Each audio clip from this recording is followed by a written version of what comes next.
Welcome to another episode of Inclusively. In this series, we're asking, how has the pandemic changed people's lives? And what lessons have we learned that could make a post-pandemic world more inclusive? I'm your host, Laurindo Garcia. And I'm Petrina Kow.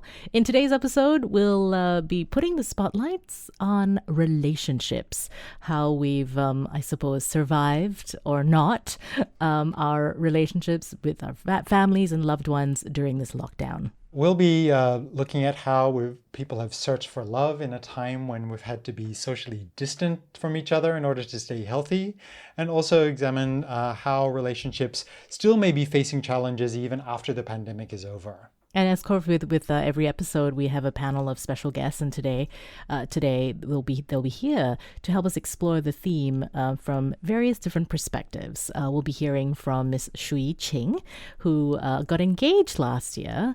And this year was all about, wedding planning and going out there and searching for, venues. But clearly things might have just, changed somewhat. So we really look forward to your story there, Shuyi. Hi, welcome. Hello. Hi, everybody. I'm Shuyi. And also, I'll be sharing my own story as well, talking a little bit about my own experience in Singapore and what the impact of the pandemic has been on my life, my relationship also with my husband, and us caring for my 90-year-old mother-in-law who is dealing with late-stage dementia as well, and what it's meant for us as a couple. I'll also be speaking to Jean Chong, the founder of an LGBT organization called Sayoni. Jean will be sharing new research that her organization has gathered on the impact of the pandemic on the LGBT community. Welcome, Jean. Hey, everyone. Thanks, Jean. And our artist in residence for this episode is Candice De Rozario, who will be also giving her perspective in the world of online dating. And offer us a song to wrap up the show. So glad to have you with us today, Candice. Welcome. Thank you. Hi, everyone. This is Candice. Artist in residence, that actually has a really nice ring to it. Never been called that before. We like to have that with every episode. So we always have something, that we can offer to our listeners. Thank you so much, all of you, for joining us today. But let's kick off the show today with you, Shuyi. Thanks for joining us. And I'm a bit bummed that we couldn't have your fiancé, Tim, join us too, but he is also artist in residence at 9 Years Theatre and training very hard at the moment. Now, both of you, I guess, are the showbiz power couple in a way, right? So both of you are actors. You've seen on stage together, and I suppose love blossomed, and and you got engaged last year. So congratulations. Thank you. Yes, we did. Yeah. And I guess when things were supposed to pick up for you guys, and, you're planning to get married and, start your family together, and then the lockdown happened. So tell us a little bit about what the decision was like with the two of you. So not quite married yet, but about to, but now what do we do? Yeah. Why don't you tell us? Yeah, we got engaged last year, and then the plan was that we finally set a wedding date for next year in 2021. So we were thinking of going to different venues. We were even thinking going to Malaysia to source out wedding venues. And that was the idea. We were planning to go in March, and we had our plane ticket booked, our accommodation booked. And then lockdown happened, which we had everything refunded. Because both of our families are right now stationed in Singapore. My parents came back from China and are stuck here. I have a grandmother at home that I have to take care of. So I think that was the biggest reason why we chose to kind of stay with our families. And I think it's quite an important time to be with your families so that, everybody knows that we're all safe. And then when the circuit breaker period happened, our PM Lee saying we shouldn't visit everybody. I guess when you have an elderly person at home, I think that's more mature thing to do, I guess. Yeah. And I mean, but did y'all have conversations at all about, maybe how about I go and stay with your family, or you come and stay with my family? Like, did that ever happen? Have, definitely have. Like, we did talk about it, but because I think a lot of our lives or a lot of the things that we own or we need are in our individual homes. It still made more sense that we still live in our respective places, so that within this period, whatever we wanted to do, whatever we wanted to, to create or whatnot in this period, we have the things we need in our respective spaces rather than moving everything there or vice versa. And so what has it been like? Because literally you have not physically been close to him for 2 months now or longer, right? Do you guys have a calendar where you're like marking down the days?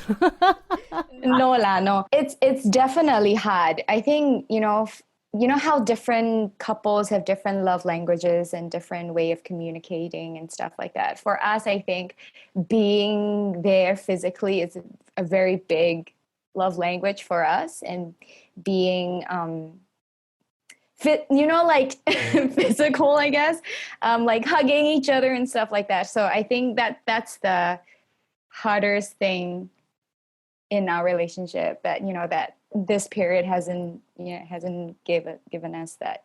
Yeah. But was there anything that, in this 2-month period of sort of physical separation, that sort of surprised you?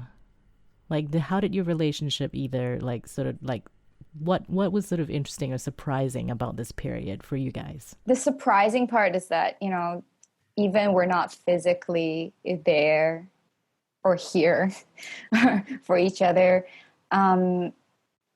we still talk a lot. Like, we FaceTime every other 2 hours. That sounds like a lot, but actually it really isn't. Young love. I thought you were going to say every 2 days, because it's like I look at my texts with my husband and I'm like, oh, I have to scroll very far down before his name comes up. This is 20 years married, different. Okay. Wonderful. And then, so I think because of this period of separation, was there something that developed in your relationship that you would that you both sort of discovered? Yeah, I mean, before, I think we would always be slightly more dependent on one another. I think we still are, but I think we've grown kind of a different way of dependency, whereas you could be independent physically by yourself, but at the same time, thinking about the other person. Yeah, or whenever you need something, or whether it's tangible or intangible, he will always be there, or she will always be there. I hope you guys get to see each other soon. I hope so too. I really do.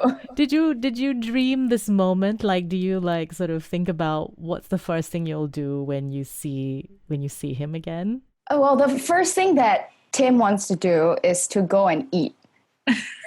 He wants to have hot pot, like right away when this period ends. So that's the thing he misses quite a bit. Oh, I do remember when I was a student back in the day, and I remember being separated from my boyfriend for like almost 6 months. And then, I remember when I was returning back to Sydney then, and he was coming to pick me up at the airport. I just like, I was like playing this movie in my head about like what it was like to sort of, come out the gates with the luggage, and with the first thing I do be like to run, or do I drop my bags, or do I bring my bags first, and do I hug, or do I kiss, or like what is it do I do? It's like this whole movie that plays out right in your head. Oh, young love. I do love that. It's such a nice reminder of that beautiful blossoming love that in the beginnings of a relationship that is so all consuming and so beautiful. So thanks for sharing that, Shuyi. Thank you. So now it's my turn to kind of like turn the tables a little, and usually at this point my co-host, Mr. Laurindo Garcia, will be, interviewing other people. But we're turning the spotlight on him today.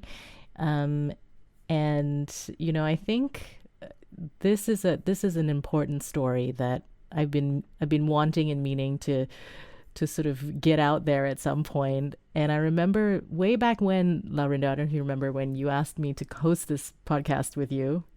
I said, I'll do it if only you will tell your story. So we're finally doing it on the last episode. Yes, I do remember that. So we are living up to that promise. Yes. Yeah, tell us a little bit about your story, because we know you're here, and you're married to your partner and your husband, Alan, and both of you are helping to look after your mother-in-law. But for most, sort of married couples, maybe it's kind of a straightforward story, right? But for you guys, it's not so straightforward a story.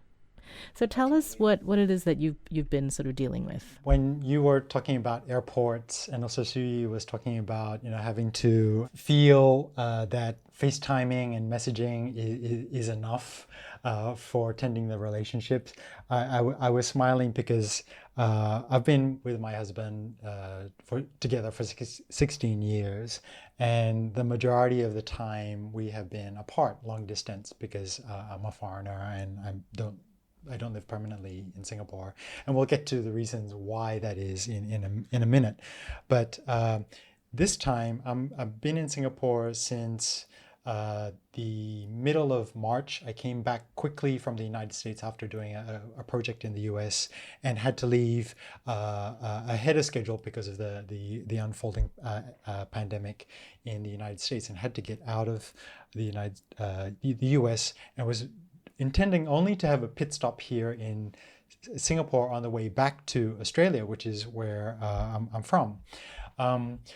That pit stop of a couple of weeks has then expanded to 4 months. And in the 16 years that Alan and I have been together, we haven't been in the same country for 4 months, I don't think ever, because I basically need to go in and out of the country, or have been living in other parts of the world, because I'm only able to come in on short-term visits to see Alan and spend time, or we meet in other countries. And in a way, the pandemic has been a blessing in disguise, because on this supposedly short trip, Alan's mom, she turned 90 2 weeks ago, was diagnosed as terminally ill. She's been, dealing. We all, as a family, have been dealing with her. Living with dementia for quite a number of years, and it's quite an advanced stage at this time. And we finally got to a point where the doctors had diagnosed her as terminally ill, and it's time for her to start home-based palliative care. And that's a big transition, not only in terms of the way that the house operates, but also just mentally. We're really having to shift our mindset for this eventuality that we don't know when will happen, but we know it's going to happen sooner rather than later. And so while it's great that we've been able to be physically together to help navigate this change, at the same time, we're also wondering, well, what's going to happen? Because I do need to leave. I just applied for an extension because I'm unable to leave Singapore right now because there's no flights. Even if I wanted to leave, I can't leave because there are no flights. But there will come a time when I will need to leave, probably in a month's time or 6 weeks time or so. And one scenario could be that when I leave, and if she's still with us, when I leave, if that is the case when I leave, I will not be able to say goodbye if she passes while I'm away. Because if you've been reading the news, and there've been questions raised about what is going to happen with the global travel situation. If there's one thing that is certain with this pandemic, is this chorus of people saying international travel is not going to ease up for quite a long time. People won't be able to travel as freely and easily. And even the best case scenario is that I can come back to Singapore for another visit, but I will be in quarantine for 14 days, which won't be much use if I'm trying to come back for a funeral anyway. So it kind of defeats the purpose. So that's the kind of situation that we've been grappling with. And I'm kind of in limbo, but kind of liking it at the same time. And lots of questions have surfaced as a result of this. So there's a lot of uncertainty, is what I'm hearing. And I mean, if I could rewind back to when you said you're gonna have to leave eventually, is that because you're like literally your time is up, meaning you have an end date to when you cannot actually be legally in this country or something? That's right. That's right. Each visit, I'm a short-term short-term visitor. I can only stay for 90 days on the passport that I'm holding, which is great. I mean, some people are not even allowed 90 days, and usually I don't stay for that long because I've got other commitments in back in Australia or in other projects in other parts of the world. I don't work in Singapore. All of my work is overseas. Right now, I'm out of work because all of my projects have been cancelled because of the pandemic. So right now, thankfully, I've got time to do podcasts and things like that, and also spend time with mom. But yeah, usually for us, the norm is here we see each other for a couple of weeks, and then it's FaceTime. So what's that been like? Because I mean, I know of some couples who also do this international thing, and like sometimes when they're in the same place for an extended period of time, like interesting things happen with them. So now that you said that this has been the longest time that you both have been in the same house, like what was some interesting discoveries that you had?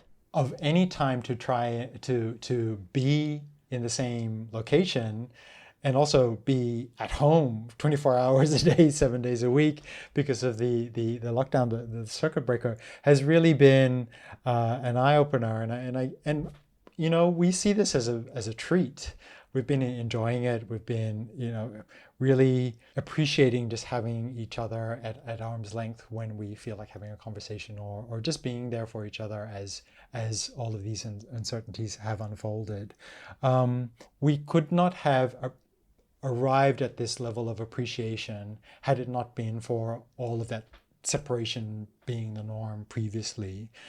So I think we are counting our blessings, but at the same time, we know that this is also short-lived, so we better make the most of it while we've got it. Well, I hope that the reason for you staying or going is no longer one about a legal is no longer a legality. It's about your own choice of when you decide to come and go, as opposed to being forced by immigration. I don't think anybody wants to feel like they're at the mercy of immigration, but I think that's where we are beginning to find that, yeah, it's tearing families apart. Yeah. Yeah, and I do want to kind of couch that by saying we've been in contact with the immigration authorities about this situation right now and asking for extensions, and they've been really understanding and supportive as well. I'm definitely not the only family dealing with this, and so I think that they are doing their best given the circumstances, so that's a good thing. But on that note, I do want to open the conversation to Jean and invite you in on this because I'm assuming I'm not the only person in this situation. Jean, is that right? Oh yeah, there's a lot of LGBT couples that are in transnational relationships that are struggling with it. I mean, actually, I'm kind of like Laurindo now.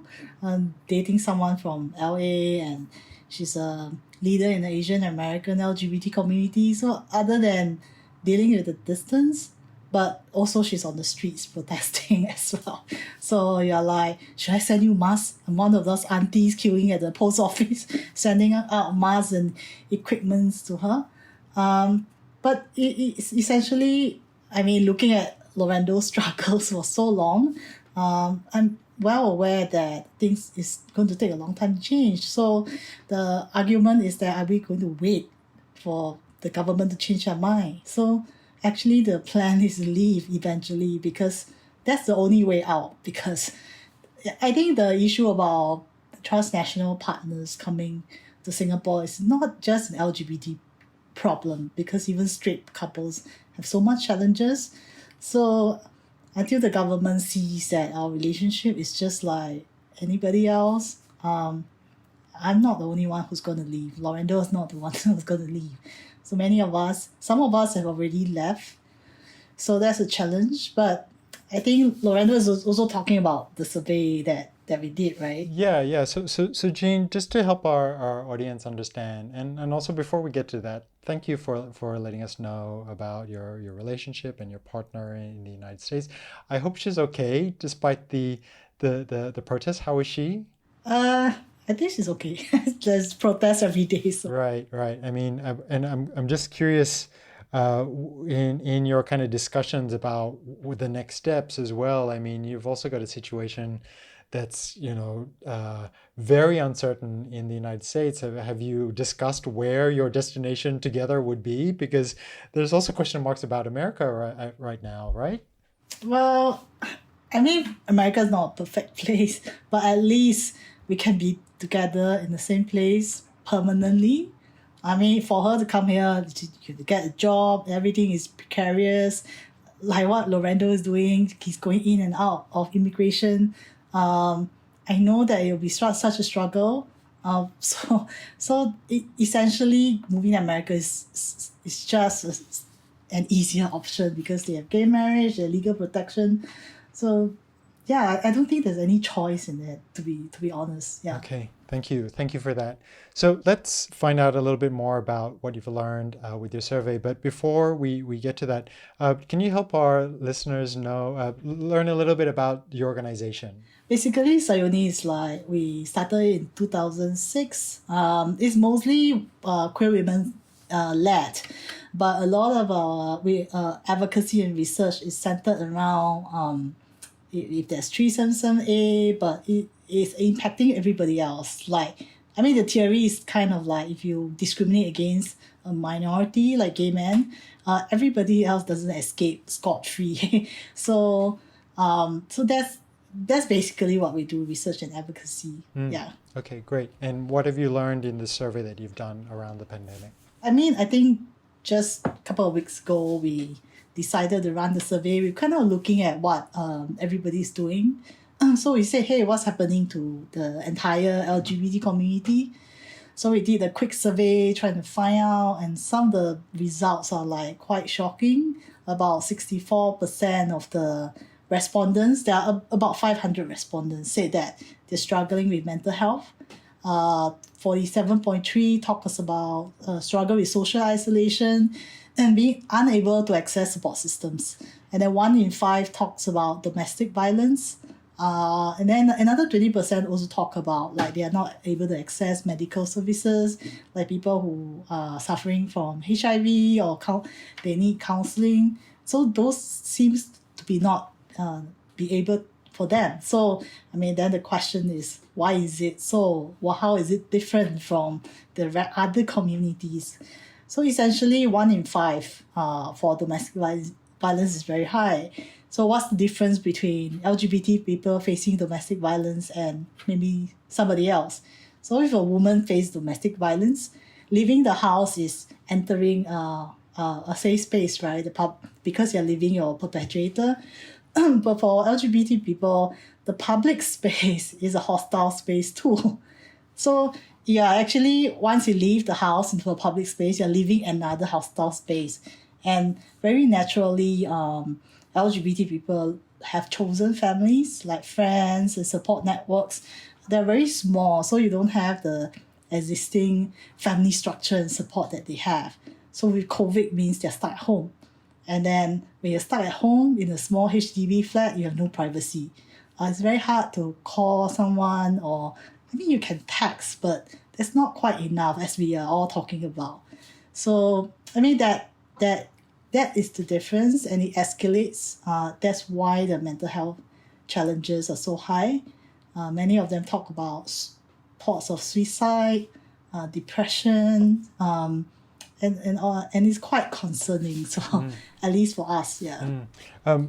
I want to pick up on what you mentioned there about the chosen family, because that is very much a coping mechanism for anyone who has been either kicked out of home, or they may be at home, and in any other circumstances they're either isolated or marginalized, or the family just won't recognize or acknowledge that part of their life. So chosen families are then so important, but we are in a situation now where people are being, isolation is being defined by households and family units, and all of a sudden you're not able to do that.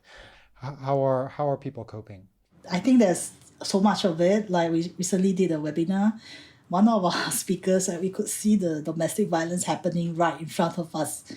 So a lot of people were saying, oh, you can find a corner in your house, you can hide somewhere. But the thing about domestic violence is that it's very intrusive, and the perpetrator will actively try to control you or abuse you in various ways. So I think a lot of people are not coping so well, but of course, if you are very privileged, you live in a big house, or your family is accepting, then that's a totally different story. But I think most of us struggle with family acceptance. It's a big thing here. So yeah. And how about the existing, I guess, social safety nets that are available? Because, as you said, you made a comparison between domestic violence for non-LGBT individuals that is also happening right at this time as well. But there are crisis hotlines, there are shelters, there are mental health service providers also providing support for people who are struggling during these times. So what have been the experience of LGBT who have tried to get help from the existing social services that are available? Yeah, I think currently we're building a list, and then the list is so small because most of the service providers in Singapore does not have sensitization training. They're not up to the capacity. So a lot of times we don't refer people to them, because the idea about domestic violence for LGBT people is you're not being accepted, right? Then if you go to a social worker that doesn't use the right language, doesn't understand or ignore your identity, is the second kind of trauma. So we're very picky about who we refer to. Currently in Singapore, I'm sorry to say, social workers and counselors, they are not well trained. There's no push to train them. So that support network is small. But of course, the LGBT community has some services that we're trying to fill in the gap, but it's not enough, So part and parcel of the work that you're doing now is not just the survey, but also to provide some assistance, right? So I saw you made an announcement this week about a fundraising initiative. Can you tell our audience a little bit about that? In response to the survey, we started a relief and resilience fund for the LGBT community. So some of the funding, people can apply for it. There are different components to it. One is that we'll provide counseling for you. We will provide support groups. And then another component is that for people who need small cash grants, maybe just to get by, or for you to get a job or to buy food. So that's some of the things that we're trying to do. Mm-hmm. And how long is the campaign going for? Well, we just opened the application process. Then we realized the application form applicants, there are so many of them that we're going to extend it indefinitely. So the more money we can raise means we can help more people. Okay, so you're actively fundraising now, is that right? That's right.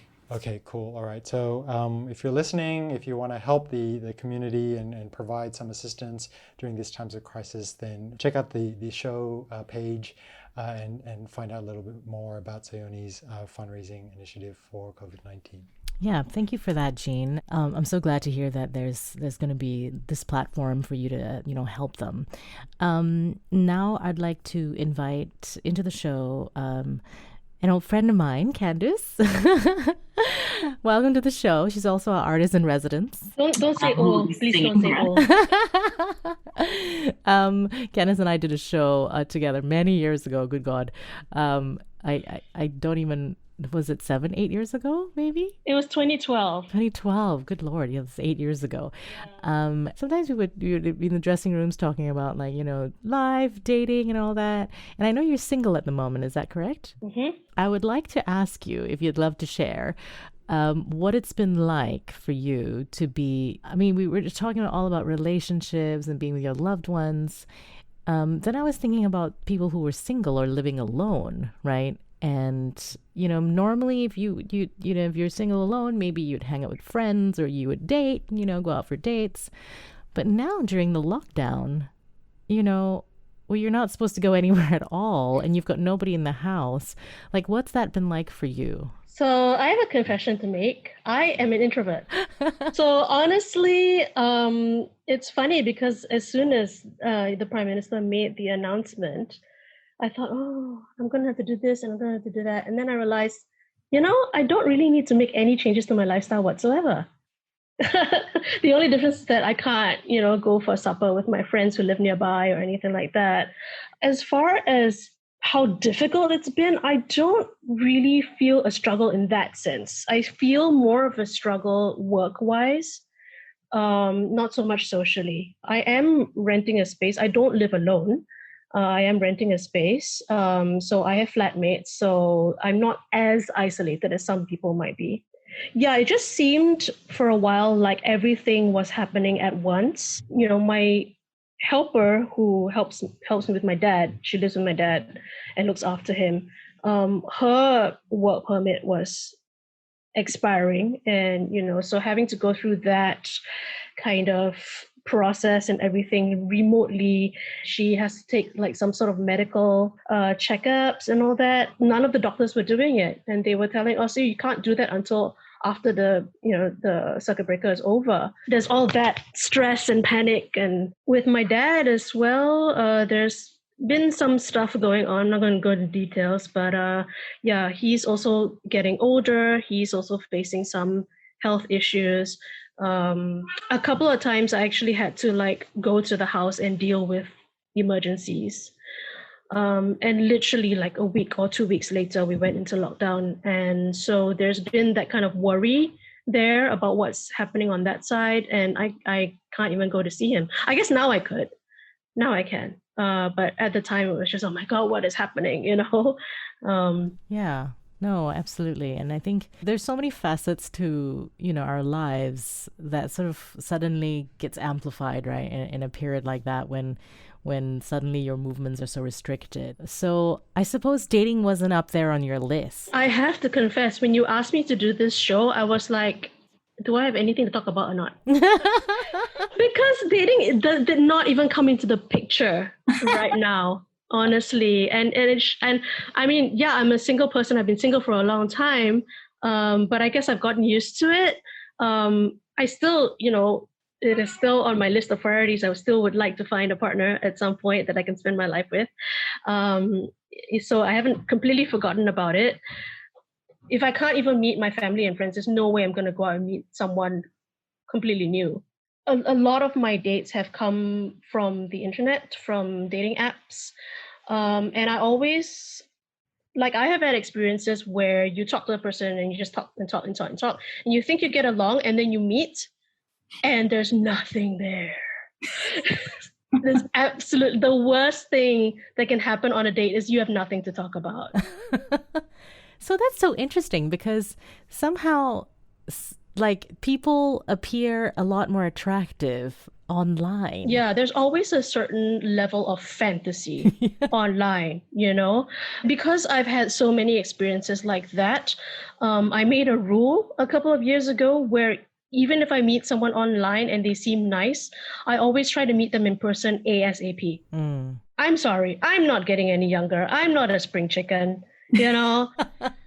It's like, are you this, and this, and this? Yeah, I have a list, tick, tick, tick, tick. Yes. Yeah, Trump supporters need not apply, that sort of thing. I don't like to waste time. I don't have the time to waste. I still have a hope that one day I can be a mother, So I think what was sad was that it became a numbers game after a while. And so I kind of got tired of it after a while of doing that. So in terms of online dating or any kind of dating, as a matter of fact, yeah, I've been very on and off about it. I have to confess. I've been single for 7 years now. The first couple of years, of course, was dealing with the breakup. That was quite difficult because it was a very long relationship. We were never married, but we were together for 10 years. I'm very, very glad to say that he is still in my life as one of my best friends. I tell everyone this, it's if he's a wonderful person, he's a wonderful person. And you may not be romantically compatible, but why give up all the more important things about that? I trust him implicitly. And I know he's got my back, and I hope he knows that I've got his. Well, he knows now. Yeah. I should hope so. No, I have flat out told him that before, and we still talk. I mean, he's seeing someone, but I do occasionally try to at least have dinner or lunch or dinner with him, just to catch up as friends. I think when someone has been in your life for that long, they become family, regardless of what your current status is. I mean, it's so interesting, Candice, that you're talking about, all the various sort of permutations of the relationships. And I was just thinking about how, dating has sort of evolved, right? And I mean, I met my husband the old-fashioned way, through friends or in a workplace, that kind of thing. So I also distinctly remember my best friends meeting their husbands on, in the earlier days, like websites like Match.com, and things like that. And it was just kind of like, what? You met a guy on a dating site? It was like such a new idea. It was like, can or not? This, like even then I was already like a couple of years married and had my kids, and I was just wondering, is this even possible? But it's kind of like it's become this thing now that it seems to be the only way to meet people now. It's so normal now. It's so normal. I mean, it's not. How else do you meet people? Yeah. No, I wouldn't say it's the only way. I would say it's one of the easier ways. Yeah. And in fact, I think this. I don't know the exact statistic, but I've heard it's like 1 in 4 couples now have met on the internet. Yeah. And I think, I mean, this is where I'd love to sort of throw it open to everybody, because we've all had dating histories. and I was just talking to another old married couple friend, and we're like, I think we missed out now. We missed out this whole like fun online dating like process. And I remember like several years ago, I actually created a profile on Match. This is when I was happily married with 2 kids.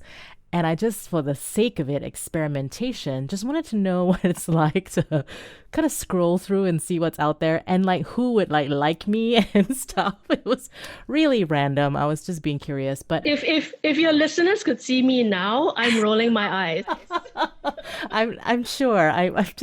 But it was just such a curiosity for me, because it just sounds like so much fun. Yet I mean, I'm hearing stories, and it's such a new way, because for me, in terms of inclusivity, right, I feel like, in a way, we were so limited to geography, to your own little tribe and village, right, previously, and who so now it kind of like throws it open. You could literally have your list and have the people that would kind of filter out that list for you, and then have an algorithm find those people for you.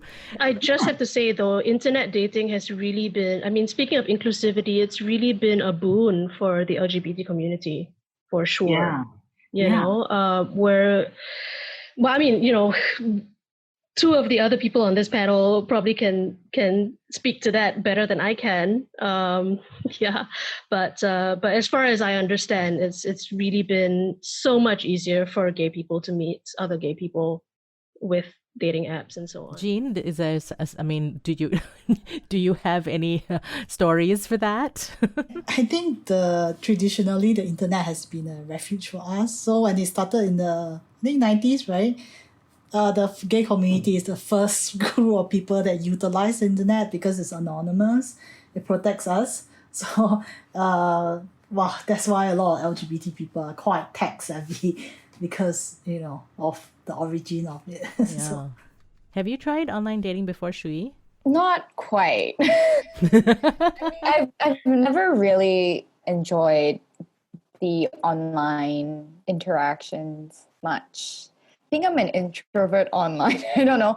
I tend to not comment or not seek out interactions online. No, I know what you mean. It's I've had a very fraught relationship with social media as well, in that I don't know I don't know how to present myself, or I don't know if I say certain things, will it be misconstrued? And like, should I be saying these things? And, if I say this, would somebody misread me because you can't see my face? And I like to be funny and sarcastic, and, you might misunderstand, that type of thing. So absolutely, I feel like, there's this, like, I probably won't do very well online dating. I just would be like, I go through phases as well where I think, oh, I'm so tired of this online thing. Why can't I meet someone nice in real life? Like, why can't I meet someone at work? Or why can't I meet someone at, I don't know, archery class? Yeah. I've done that. I've done the whole, how they advise you when you're single, you want to meet people, you go and take classes, right? Yeah, I've done that. Yeah. no, I remember, yeah. I have not met a single interesting person from any of them. Maybe not archery, something else. Oh, but I've done it all. I've done the language classes. I've done the psychology. I've done the sports. All of it. I've done it all. The only thing I haven't tried is social dance. So maybe that's where I should go. I do remember when I first joined MediaCorp, as a very young person, and starting out in the media industry is all very exciting. And then very soon I realized, oh my God, all the guys here are either married or gay. And I'm like, oh, okay, maybe not then. And it's all very incestuous, or they have dated all the other DJs in this building. So I'm like, nah. You don't want to go there. So I don't know. What do you think, Laurindo? Like, Yeah, I mean, what I find interesting about where this conversation has headed is we talked about how online dating has been normalized. I mean, for the LGBT community, it's been normalized for decades now. But I guess more mainstream, it's definitely become less stigmatized these days. And I think it's interesting that over the course of this series, we've just been talking about how technology has really changed the game in the way that we approach things, whether it's education or work or other aspects of our lives. And I'm curious what this means, because if we're talking about work or education or health, there's been technology has enabled things to continue, and yet we're in a situation now where we have to be socially distant.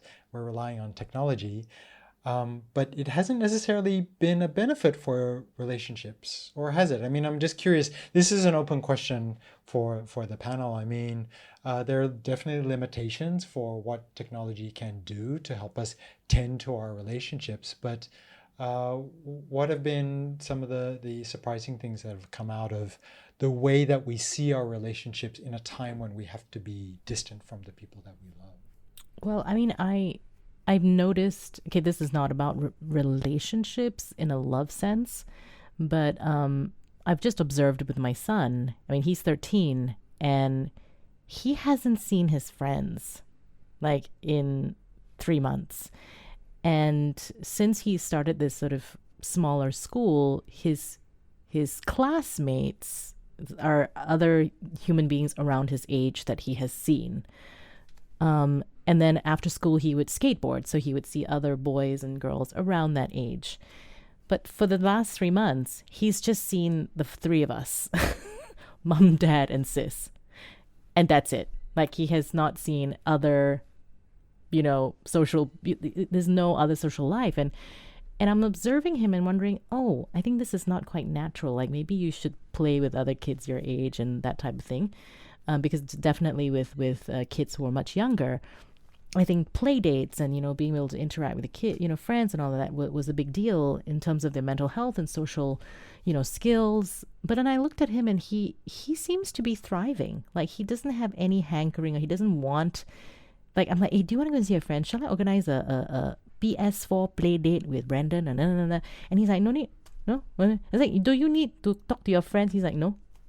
It was like very So I'm also curious about that because I'm wondering, like, I live in a house full of introverts, and they're all very happy. They're so happy. They sleep, they wake up, they play their games, they sleep again. They're just like, and occasionally I'm like, hey, hello, can you go and sun yourself? Like, can you all go outside and sun yourself? I've had to force myself to go out and walk in the sun. Yeah, so it's been an interesting time watching different people react to that because I think for introverts they've taken to the circuit breaker quite easily, and then for those who are obviously leading very, very active lives, who are very sporty or needing the social interactions, have found it very difficult. But even then, I think they've pivoted and found ways to have Zoom parties and Zoom this and that, found ways to connect.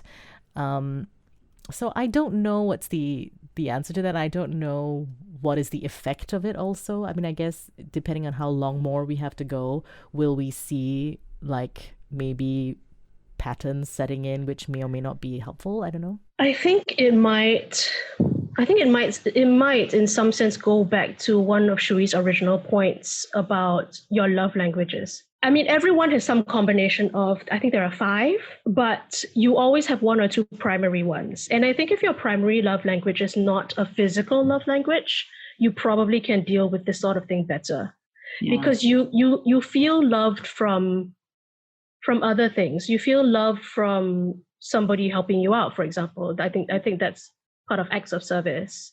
Yeah. Or you feel loved from quality time, which totally having a Zoom meeting with your friends, where you're all just kind of chatting and like you're in your own space, but you're eating and drinking together. Yeah.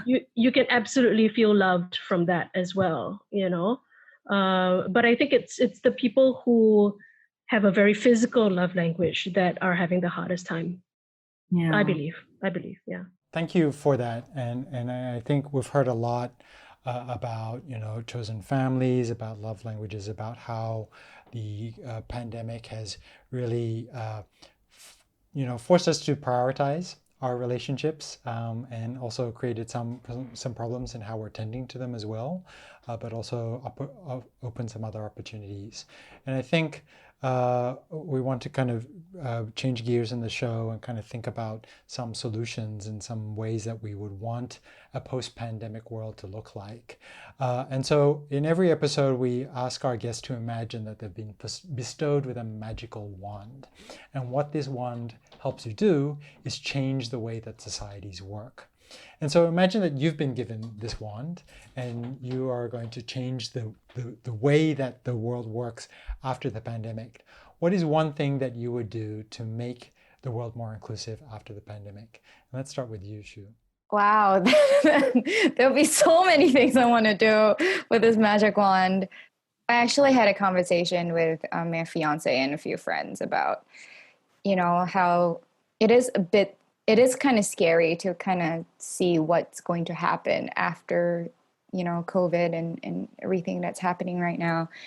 And I think the biggest thing that I would want is empathy, I guess, empathy in people, and for, people to have empathy and to experience empathy and to give empathy towards, be it, people that are in the LGBTQ community or people of a different race or people come from a different culture or, I don't know, people of a different class than you.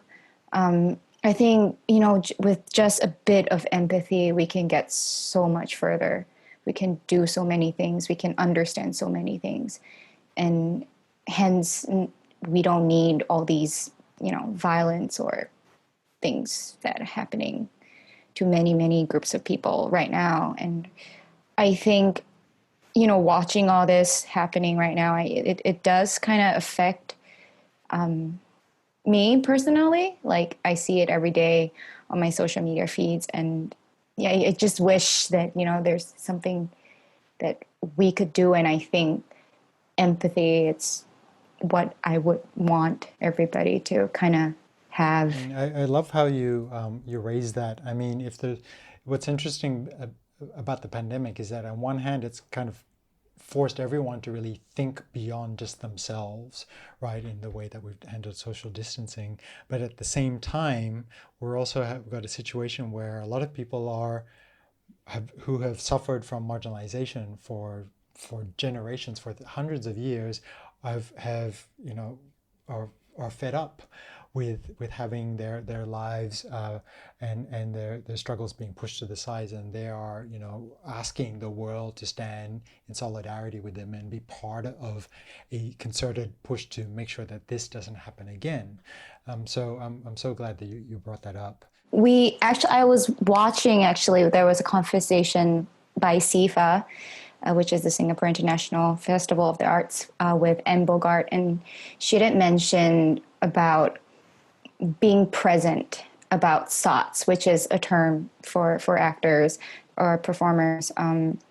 But the biggest thing that I got away from the talk is that how everybody should, be present to be able to ready to give, and from that, with when you have open arms, you're able to receive, and people is able to receive you.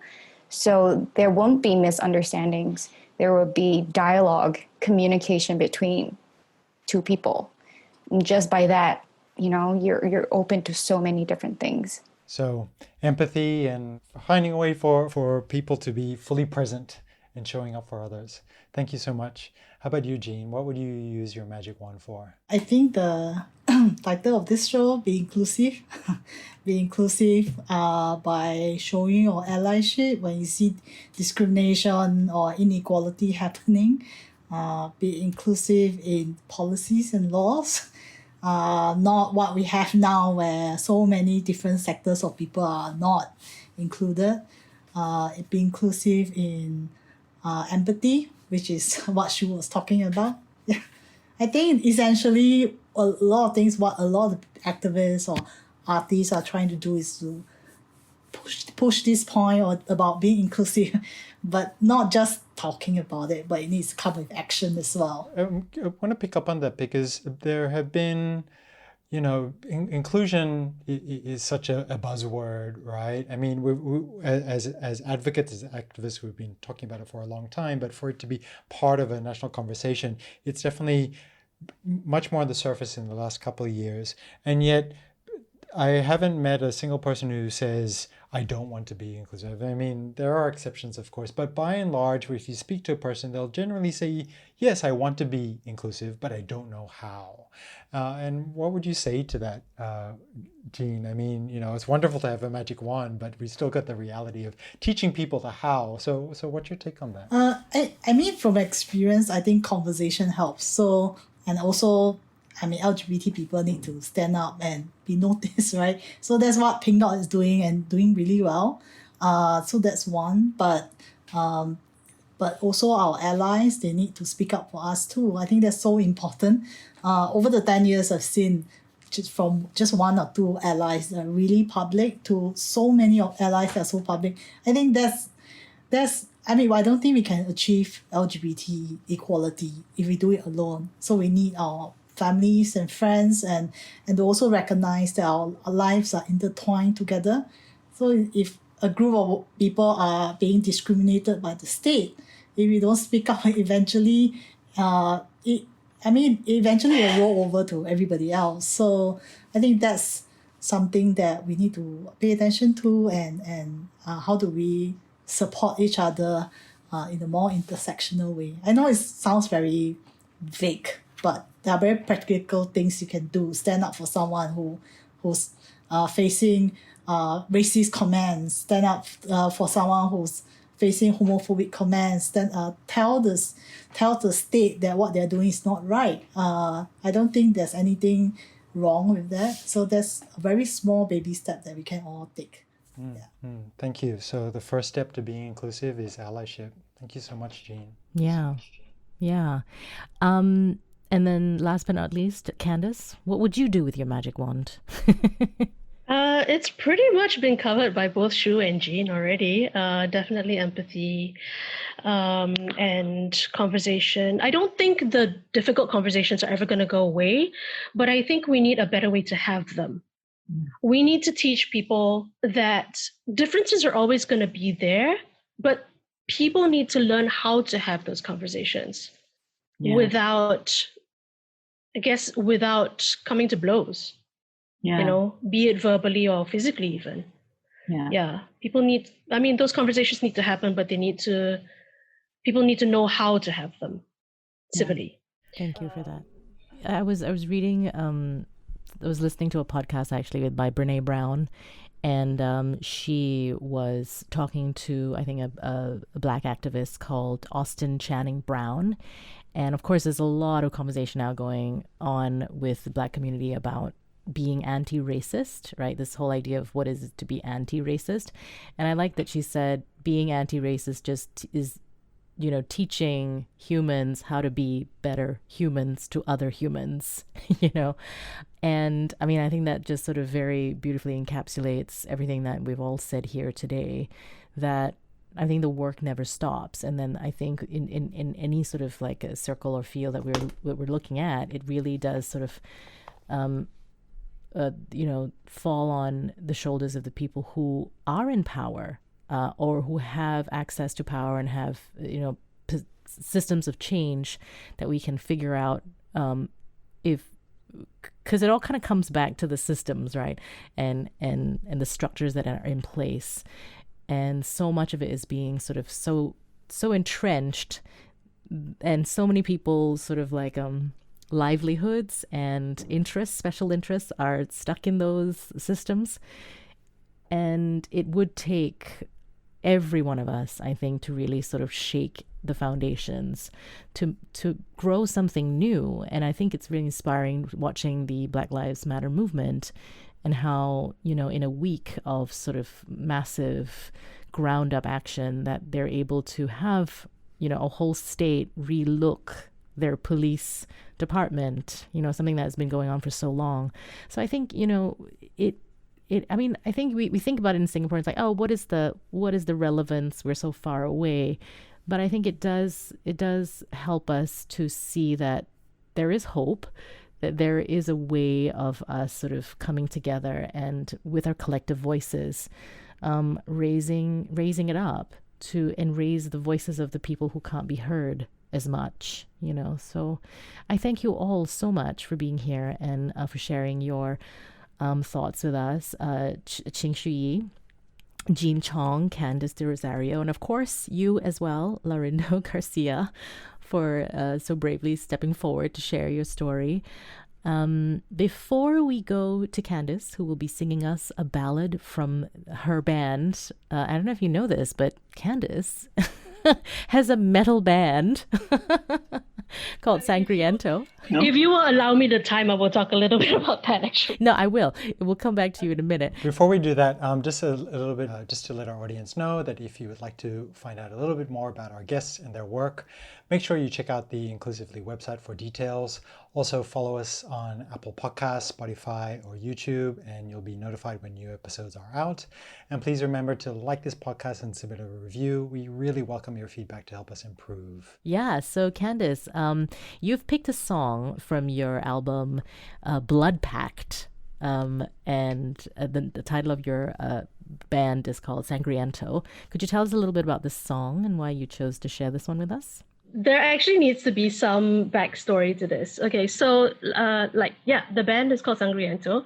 I know the name sounds like we play Latin jazz, but it's actually symphonic metal. Although you wouldn't be able to tell from this song. So please do check out the rest of the album if you can. This is the only ballad on the album. I did not compose it. I had a little hand in writing the lyrics, but I didn't actually compose this song. So the band is there's 5 of us. Han, Rain, Nick, and Crystal. They are the true geniuses behind the music. I just basically opened my mouth and made loud noises. If you need to find us, we're on Facebook, we're on Twitter, Instagram, YouTube, all that good stuff as Sangriento SG. So a little bit of background context about the album. As Petrina mentioned, it's called Blood Pact, and you can find it on Spotify, Bandcamp, Apple Music, and other major streaming services. So this is a concept album. Our guitarist Han, he basically created this world. He wrote a story and created this world where magic and technology exist side by side, but there's been like a 1,000-year war that's been going on between them. So concurrently with the album, because we are such nerds, we released a limited hard copy run of a comic book of that story, which was actually drawn by our drummer, Crystal. And each chapter of the book correlates to one song on the album. Bad news for you guys, good news for us, the book is sold out. But we are planning a re-release either in hard copy or online. Hopefully, cross fingers, hopefully not too far in the future. The song is called Leaving You Behind. And without giving away too many spoilers, in the original context of the album, there is a character who basically chooses to, shall we say, give up their life force and their magic so that another character can take that magic into themselves and be strong enough to defeat the bad guys and save the world, as you do.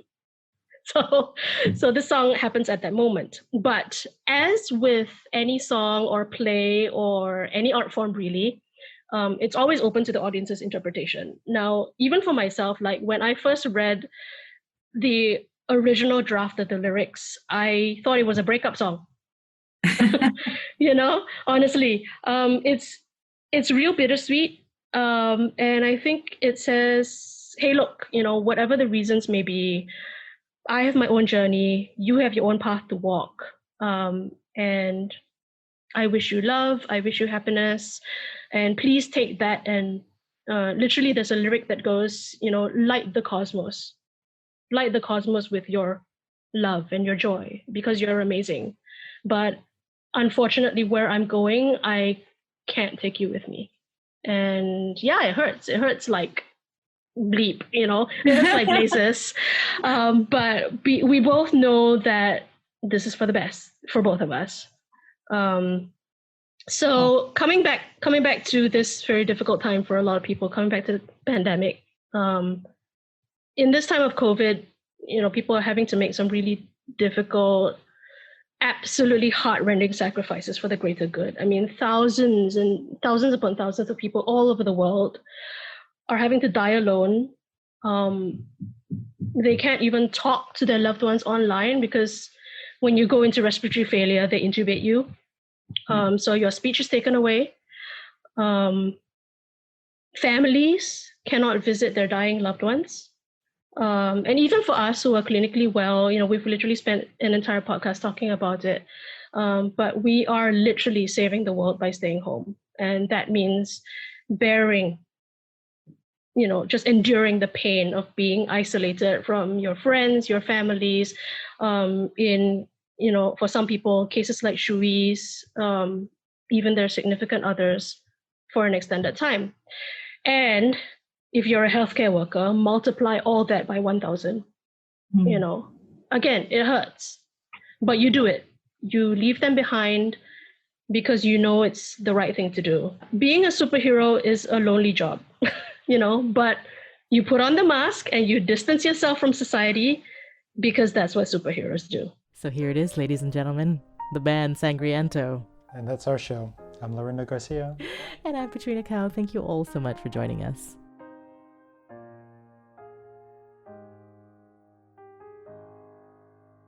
I have finally chosen to follow the voices into darkness. I have a dream of mending the world. You must not stop believing. I'm leaving you behind. It's killing me from the inside. I hear you call me with your cries, but I've drifted too far. Try to keep you from the time Though I've sunk so deep, it's time to set you free.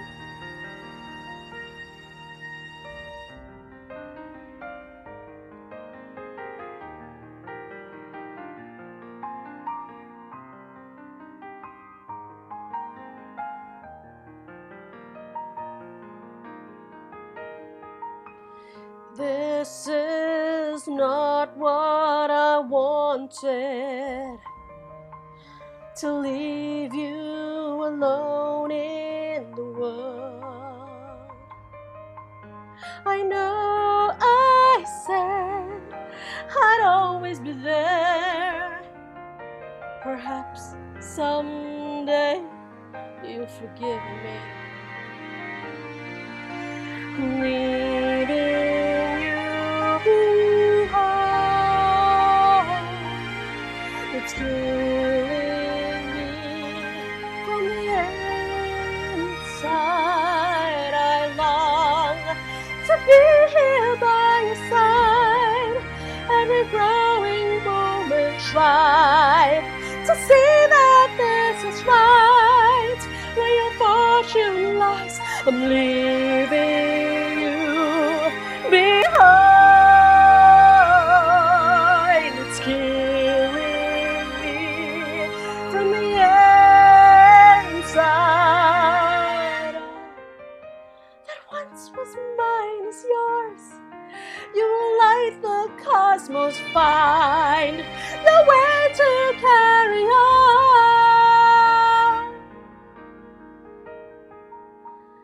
It's time to set you free. Will you